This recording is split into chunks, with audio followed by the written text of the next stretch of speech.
अपहरण भाग 4.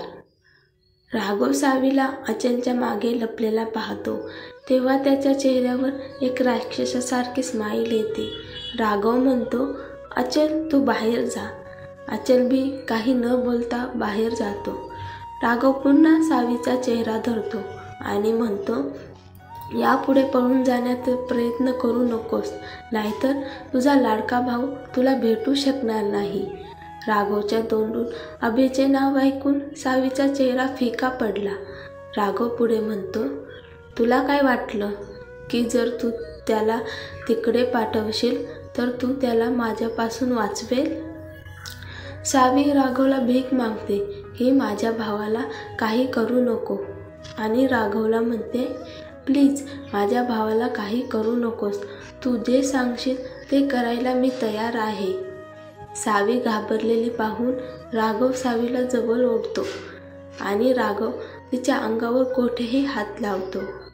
सावीला राघवने हात लावल्याचं खूप घाणेरडं वाटलं, पण ती काहीच करू शकत नव्हती, कारण राघवला तिच्या भावाबद्दल कळलं होतं. राघव चेहरा सावीकडे वळवतो आणि तिची पप्पी घेतो.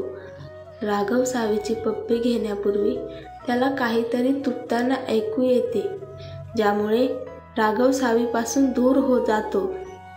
सावीने पण सुटकेचा निश्वास सोडला. राघव मागे दाराकडे वळतो आणि पाहतो अचल तिथे उभा आहे आणि त्याच्या पायाजवळ एक तुटलेली काचेची वाटी पडलेली होती. अचल राघवला म्हणतो, तू आता जा. जर हवामान खराब झाले तर तू जाऊ शकणार नाहीस आणि उद्याची फ्लाईट चुकशील. राघव अचलला म्हणतो, हा ठीक आहे, मी जातो. मग सावीकडे राघव पाहतो आणि अचलला ती पळून जाणार नाही याची काळजी घेण्यास सांगतो.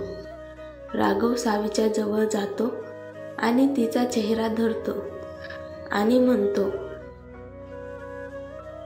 माझ्यासाठी थांब, पळून जाण्याचा प्रयत्न नको करू डार्लिंग. आणि जर तू पळून जाण्याचा विचार केला तरी तुला माहीत आहे की मी तुझ्या लाडक्या भावाचे काय करणार आहे. मी त्याला जीवे मारून टाकेल.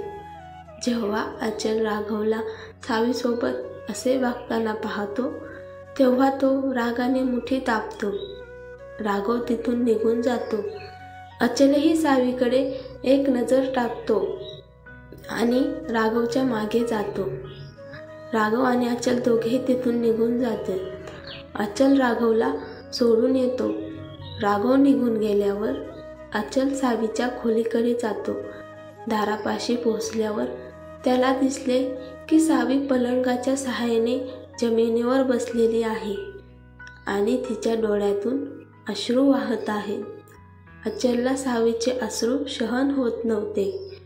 जेव्हापासून सावी इथे आली तेव्हापासून अचलने तिला असे दुःखी होताना पाहिले नव्हते. सावीच्या अश्रूचा त्याच्यावर इतका परिणाम का होतोय हे अचललाच समजत नव्हते. अचल जाऊन सावीजवळ त्याच्या बाकावर बसतो. सावी अचलच्या खांद्यावर डोकं ठेवते. अचल जरी सावीला काही बोलणार नाही तरीही अचलची उपस्थिती सावीला तिच्या जवळचे कोणीतरी तिच्या सोबत असल्याचा भास होत होता. राघवला पाहून सावी इतकी का घाबरली आणि आता रडतही आहे याचे कारण अचलला कळत नव्हते. अचल तिला डायरेक्ट विचारू बी शकत नव्हता. अचल पाहतो की आता सावी रडण्याची बंद झाली आहे. तिच्या डोळ्यातील अश्रू दिसत नाहीत. अचल मग सावीला म्हणतो, बरं, जे झालं ते चांगलंच झालं. आता तू मला त्रास देऊ नकोस. आज मी आरामात जगू शकतो.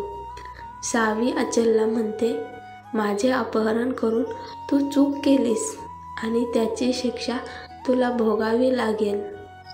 जेव्हा अचलला वाटले की सावी शांत झाली आहे तेव्हा तो रुमाल काढतो आणि तो सावीचे अश्रू पुसतो.